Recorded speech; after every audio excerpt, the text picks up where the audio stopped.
Hello, everyone, and welcome to the show. We're very excited to have today an amazing guest all the way from London, but he's actually an American Italian, and his name is Mark Janicello. How do you like that? Janicello, Janicello, you can say whatever you want.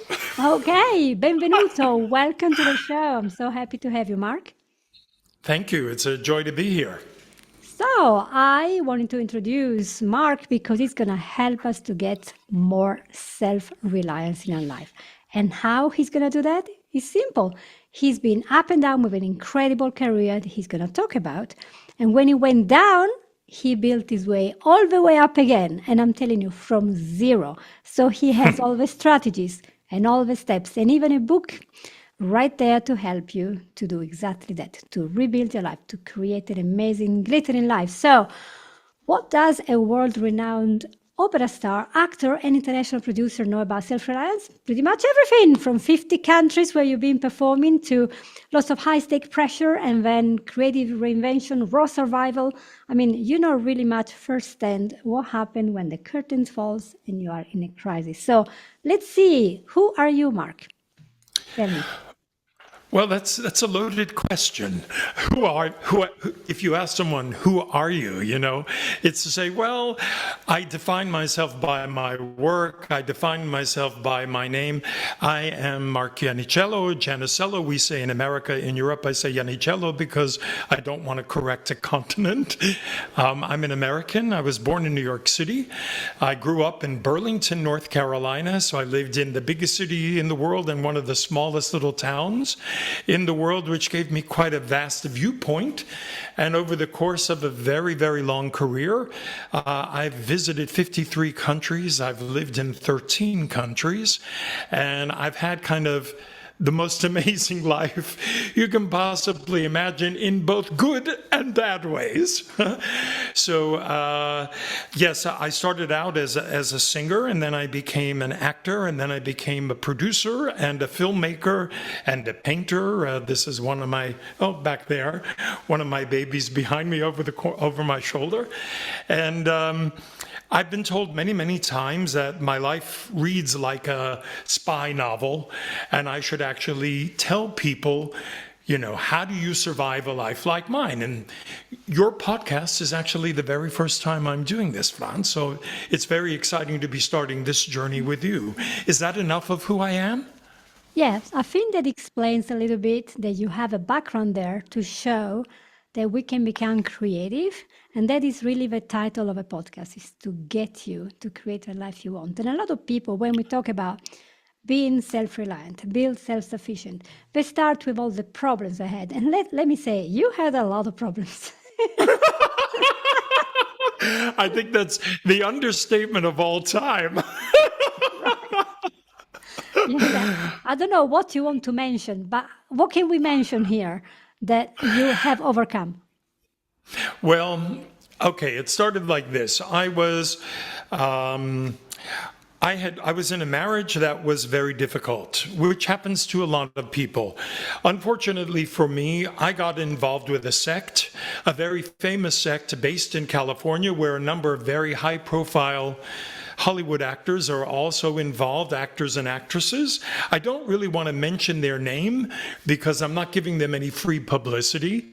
And that sect kind of ate my life for about 20 years. I got famous in Europe, and then this sect asked me to speak out for religious freedom, freedom of assembly, freedom of speech. And I was in Germany at the time and a foreigner in a foreign country. And I opened my big American mouth, as I do, my big Italian American mouth, which is 2 times a big mouth, yeah? And I got into a situation where I got caught between the German government and this sect. And it was sort of like a grindstone where I was blacklisted what we would call it now is canceled. I was canceled. I went from earning $60,000 a month to nothing overnight. I was blacklisted. I could not audition in any of the countries of my major market, which was Germany, Switzerland, Austria, France, and the Benelux, Belgium, Luxembourg, the Netherlands. That was my main marketplace where I got famous first.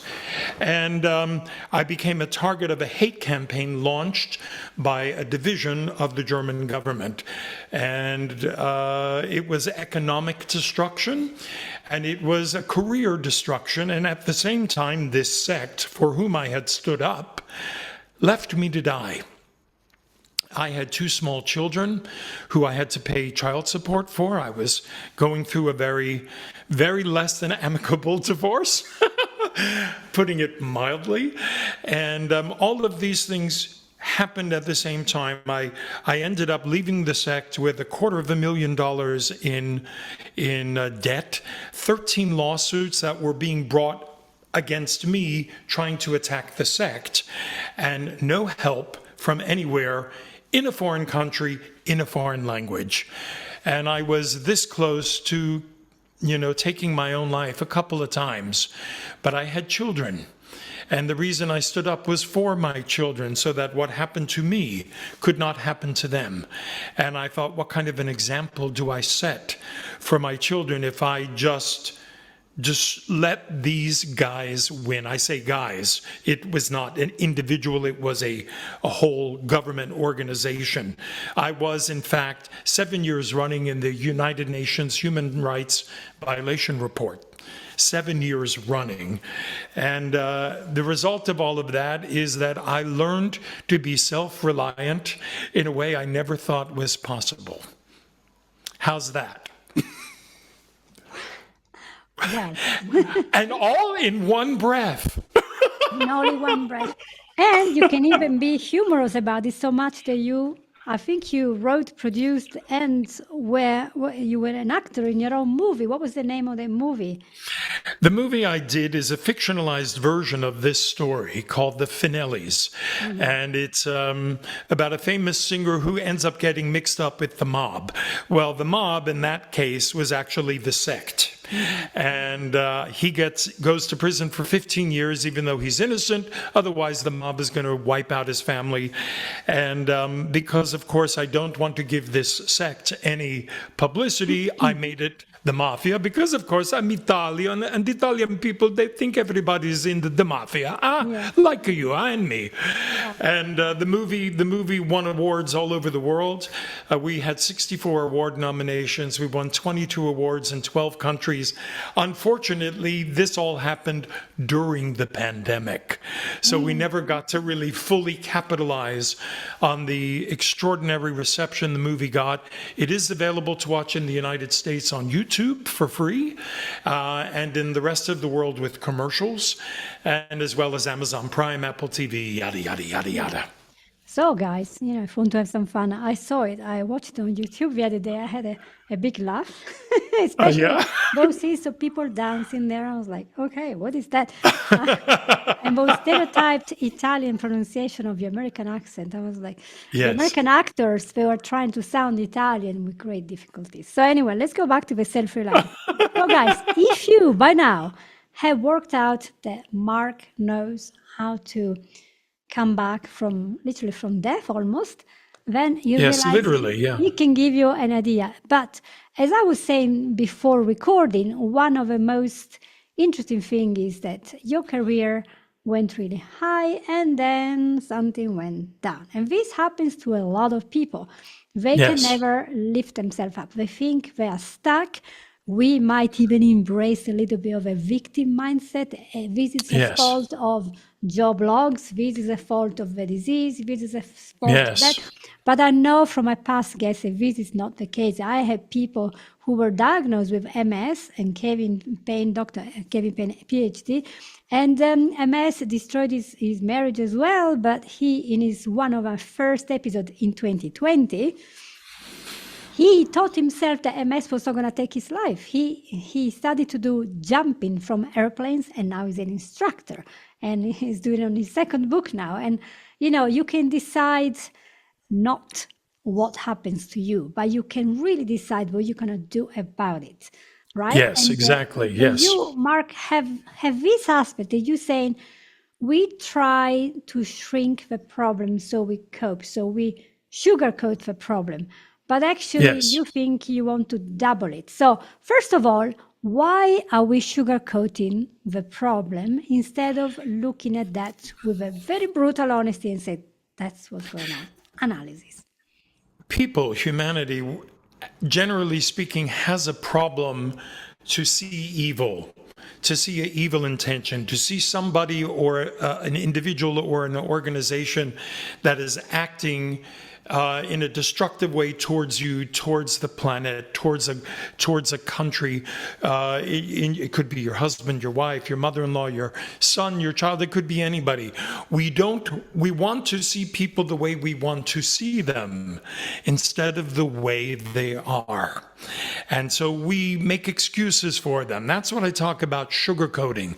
We're making excuses for behavior. We're making excuses for why they're behaving in this way or why they've done this. People will tell you anything. Never listen to what people say. Look at what they do. Their actions define them.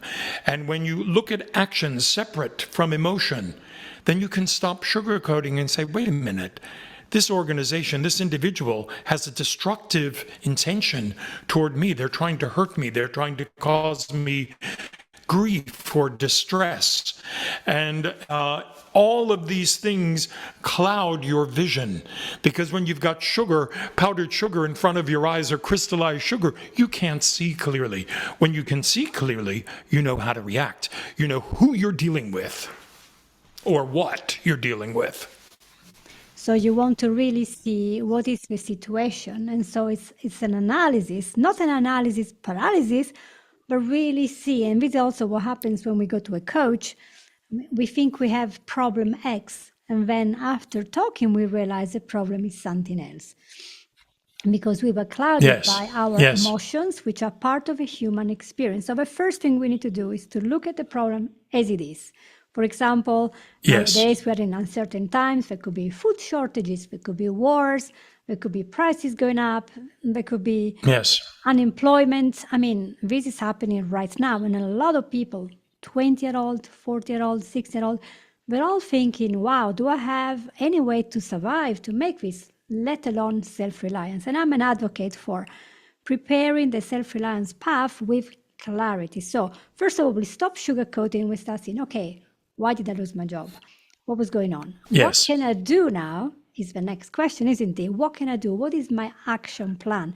And I like that you introduced a different way of tackling the problem. You double the unsolvable problem. You double it. Exactly. Let's say you need $5,000 to make your monthly bills. You need your $5,000 in debt. You have to pay it on August 1st or September 1st. If you're looking, I always say, shoot for the moon. If you reach the top of the tree, it's still higher than you would have been if you just tried to reach the top of the tree. Then you're only going to hit a branch. So if you take a problem and you double it, say instead of I don't need 5,000, I need 10,000, it changes your thought process. It changes your field of vision, because you've got to think outside the box. How am I going to make $10,000? And in trying to get to $10,000, you may actually get to 75, you may get 8, you may get 10. It causes you to think bigger, to act bigger, to look at possibilities that you might not have considered. If I only need to sell 3 paintings to get to $5,000, well, if I need to sell 10, I've got to sell not only paintings, I've got to sell prints, I've got to sell the frames, I've got to sell the canvases and the colors that the paint that I use to paint them. So it opens your spectrum in your mind to make you feel the whole point of making a problem larger is to make you feel that you're in the driver's seat, that you're at cause in that situation. You're not the victim. You're the perpetrator of your own recovery. You're the perpetrator of your own success. You're the one driving the car. So if you need 5, think 10 or think 20, depending how big you can think, and then work for the larger problem, and you'll solve the smaller problem more easily.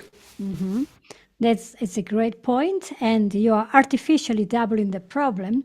So you're forcing your brain to break out of survival mode, fight or flight, and instead is looking for genius solutions, out of the box solutions.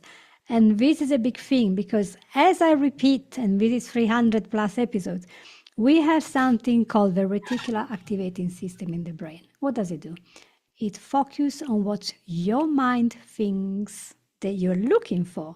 So if you fill your mind with, I've been hurt by this, and Mark, what it Yes. means to be hurt, this is going wrong, that's going to fail. That's where your energy goes, where your focus will be, your energy will go there. But if you Yes. change the coin and say, okay, let's look at the other side of the coin. I lost my job, I got fired. So now what can I do to find another job or position or another partner, whatever? And you start thinking, okay, what are the steps that I need to take to have a job in 6 months? What do I have to Yes. do in 4 months to do that? What do I have to do today? So you break Yes. it into small chunks. And as you Yes. start thinking, do you know what your RAS does? It No. starts looking subconsciously for all the possibility of Yes. networking, of talking to people, of reading this, reading that, everything. So you're now starting noticing the things that will help you instead of the things that are hindering you. Isn't that an amazing neuroscience Yes. thing? You got it. Yeah, that's brilliant. Yeah. You got it. So you didn't know about RAS, did you? But now you know. And you will use it. I do now. Yes. I've never heard the expression before. That's brilliant. Yeah. Well, if I tell you today, when you go out in London and you're walking around, look for every single red car. Suddenly, you notice that in London there are hardly any red cars, right? But Yeah. before today, you wouldn't even think about it because your RAS is like red cars, red cars. You're looking for red cars. So now that's what you're seeing. You're finding Yes. what you're looking for. Important parts of your biography that I was reading is forgiveness. Now, Yes. forgiving those who have hurt you, even not intentionally. Maybe they were trying to protect themselves. It's the Yes. ultimate selfish act of spiritual and emotional liberation. It's a weight that you do it for yourself, not for them. You take it Exactly. off. Exactly. You stop carrying the weight. How does it feel for you to know that you're forgiven? Well, before I speak about the forgiveness, I want to talk about responsibility. We talked about being a victim. I take full responsibility for everything that happened in my situation with the German government and this sect who shall remain nameless, because I decided to speak up for human rights, which I still believe was the right thing to do. Nobody forced me, nobody held a gun to my head. It wasn't a hostage situation. So if I am responsible for that, I cannot change the way this sect behaved toward me when I was in dire need of help. But I can say, I chose to do this, so I am responsible. I have chosen to forgive this organization because I know that by forgiving them, they no longer have a power over my mind. They no longer are haunting my thought process, and all that energy that was tied up with why did they behave like that? Why didn't they help me? Why didn't this one do this for me? Why didn't do that one? I say, I cannot change what they did, but I can change the way I look at them. And I say, I know who you are. I know what you've done. Excuse me. I choose to forgive you anyway. But the second part of that forgiveness is, now that I know who you are and what you've done and I've forgiven you, I stop all contact. because I'm never going to give you the opportunity to do the same thing to me again. What you know, you are responsible for. You cannot not know what you know. And I know that this organization had an evil intention, a bad intention toward me, because their actions spelled it out for me, you know? And so in any case, that forgiveness frees up so much of your mind, your soul, and your energy, and they fade away, and all you see is the path forward. How do I get out of this mess? I got myself into this mess. Now I can get myself out of this mess because I've taken responsibility. I'm not anybody's victim. I love it. I am not the victim, so now you have no power on me. And you will not believe it how many people I saw in therapy that are like, no, I'm not gonna do that because she hurt me, he hurt me. I'm like, you're just ruining your life. Why do you give him this power to ruin your life? Just move on. Exactly. You know? Exactly. Move Yeah. on. Well, let's move on to the tips. I know you have some great tips to share to my audience, and let's start reclaiming our life. Whatever our problem is, maybe it's unemployment, chronic illness, disability, neglect, abuse. We all come from different situations. I'm not saying it's easy, but I have to say the best people, the most successful people I know, they come from broken homes, neglect, abuse, child trafficking, all sorts of terrible situations. They decided Yes. to just put a stop and say, I'm going to create my life. So how do you do that? Here the tips coming. Well, you have to have a battle plan. You know, if you look at a long-term goals can be overwhelming. You know, you have to say, where do I want to be in 5 years from now? You have that as your end point. But to get to 5 years from now, you got to get to tomorrow. And then you've got to get to the end of the week. And then you've got to get to the end of the month, et cetera, et cetera, et cetera. And so to recreate a life is, who do you want to be? Who do you see yourself as? Am I going to be defined by the sect's version of what they thought I was? You know, am I going to be defined by the German government that was trying to destroy me, saying I was this, this, and this, when I didn't see myself as any of those things? Who am I, and who do I want to be, or who will I be again? I know where I was.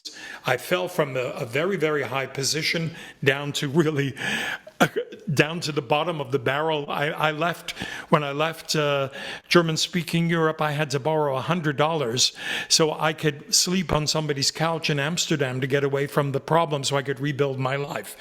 And so decide who you are and where you want to be, and then you make a plan. All right, when I moved to Amsterdam, the first thing is I've got to get a job. First thing, I need money coming in straight away. Once I had the job in, then I need to find a decent place to stay.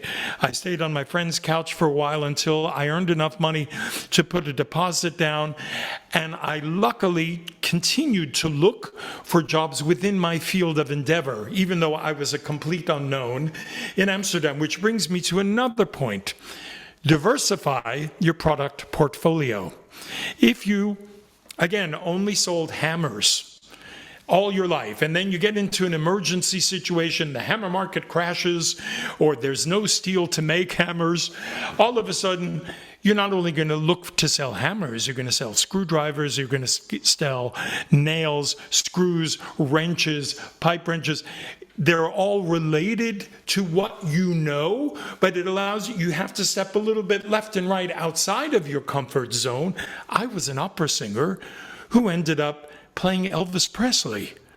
And then I ended up, becoming a gallery owner and a painter because nobody would allow me to work. So I diversified my product portfolio to allow me to survive, because I wasn't allowed to work in my chosen field for a long period of time. I had to make a plan. How am I going to make money? So I got a job to pay the fundamentals, found a place to live. Then I started looking for other ways to expand my reach so that I could make money within the field of art until I was able to get back in where I wanted to go. So this tells me a lot of things because you have despite the problems, you didn't allow for any long time your mind to be overcome by the fight or flight, the cortisol. That's when we lose the logic. Let's say that you're standing there in Wyoming, where I am now, and suddenly a mountain lion walks in front of you. Guess what? Yes. In that moment, if I ask you what's 10 plus 2, you're just not going to even see that. You cannot calculate what's 10 plus 2 because you got one thing in your mind. There's a mountain lion there and it's going to Yes. eat you. So you have to go. So your legs might go jelly. You might collapse on the floor. You might start hiding, Yes. screaming. You will act in a shock situation. When the Yes. mountain lion goes away without even harming you, maybe, your legs will still be jelly, your heart will be beating really fast. You are in Yes. fight or flight. In that moment, Yes. you cannot do anything logical. But you cannot remain in that state forever because your high No. cortisol will deplete your immune system and will create a state of anxiety, phobia, panic attacks, because you are living in the past. The mountain lion is Yes. no longer there, but your inner immune system, nervous system is not self-regulating. You're still stuck in that event that happened an hour ago, and for some Yes. people, 20 years ago. Oh, I'm a victim of, a Yes. survivor of, and for 20 years, 30 years, they wear the label, I'm a survivor of this. Fine. As long as you can now build your life not based on that in a negative way, but in a positive way, what can I do? That's when your Can RAS changes. can I interrupt you here? Is Sure. again taking responsibility. I didn't have a choice to burn out or feel sorry for myself or stay in flight or fight or flight. I had two small children. I had to pay child support. I had to be a father to my kids, and I was not going to allow my children to see these people beat me. No matter what they did, no matter what they destroyed, I decided I would create more than they could destroy. So that there was so much going on around me that they'd have to pick 15 targets instead of one.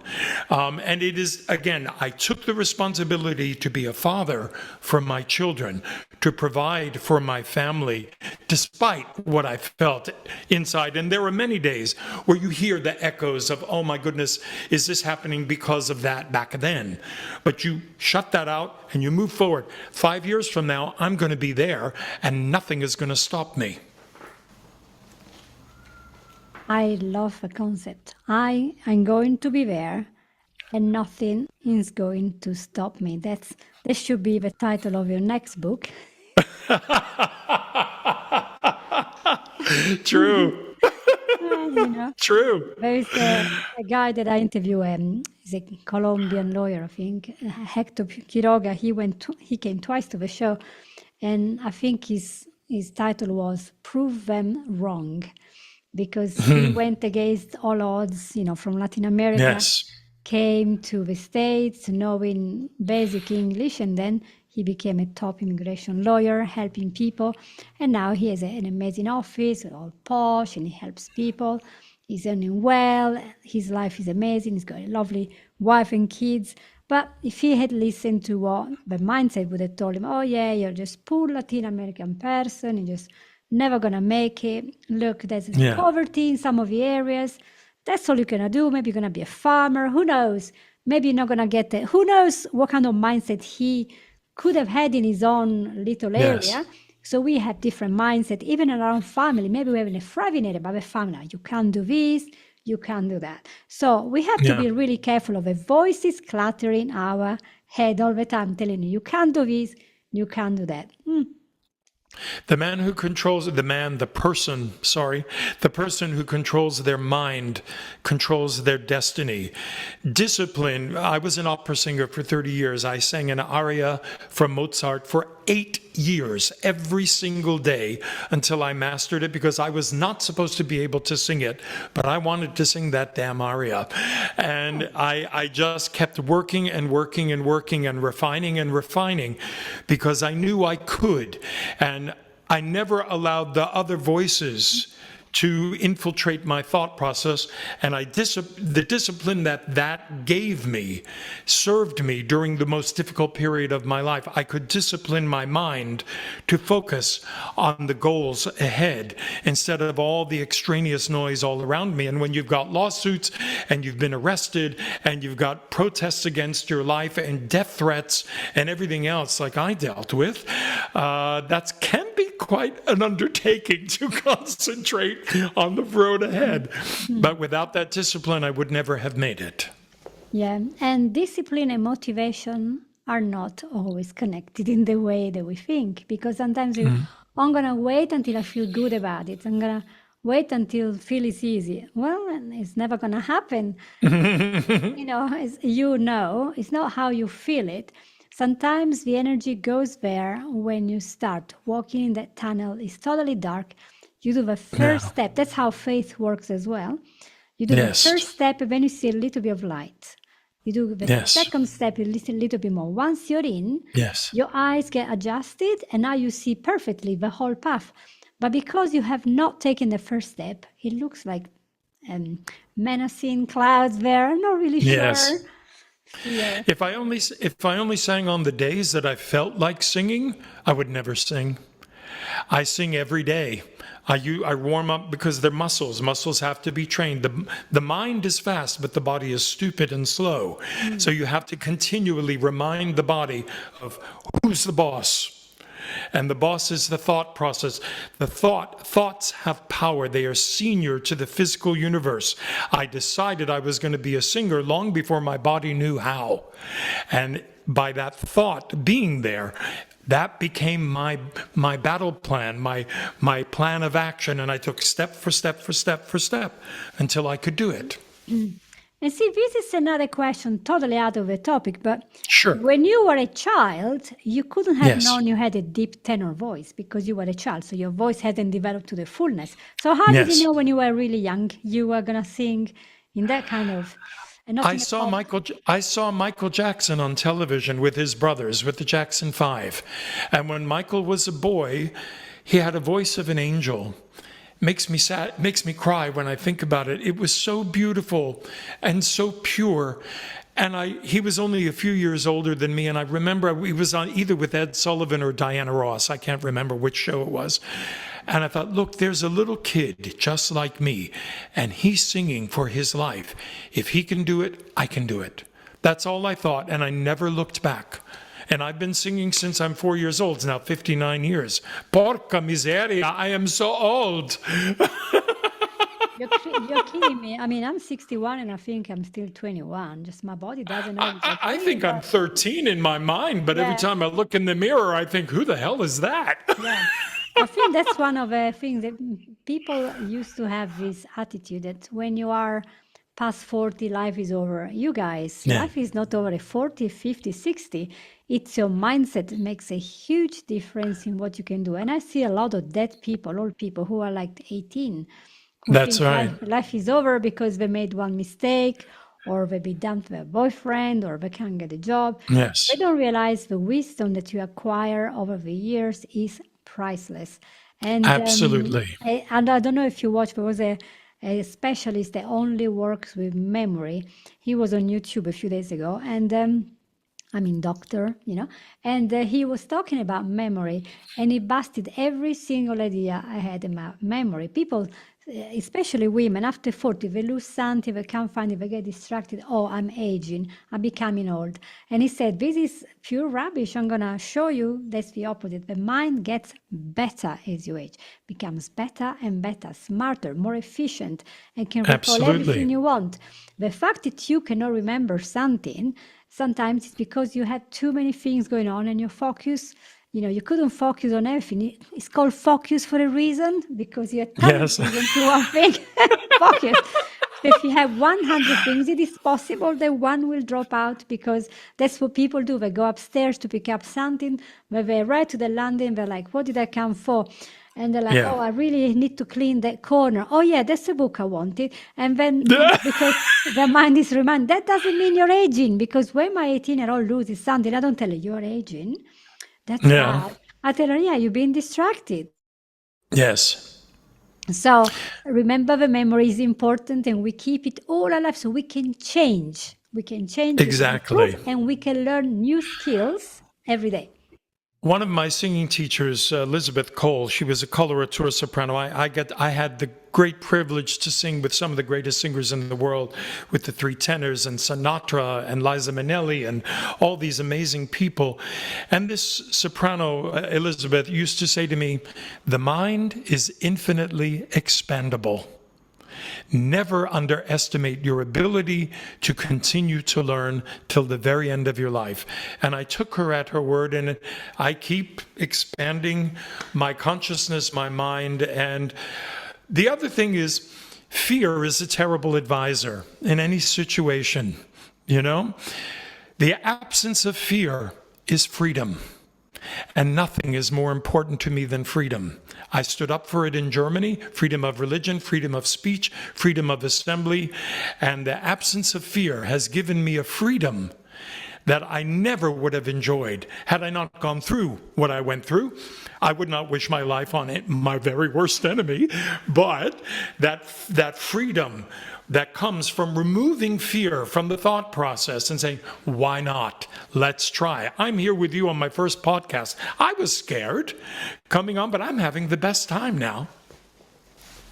I'm so glad you say that. I hope you leave a positive review for me on iTunes later on, because you had such a great time. And that's the thing, you are a great guest and you have a story to share. They will fire up, they will inspire so many thousands of people.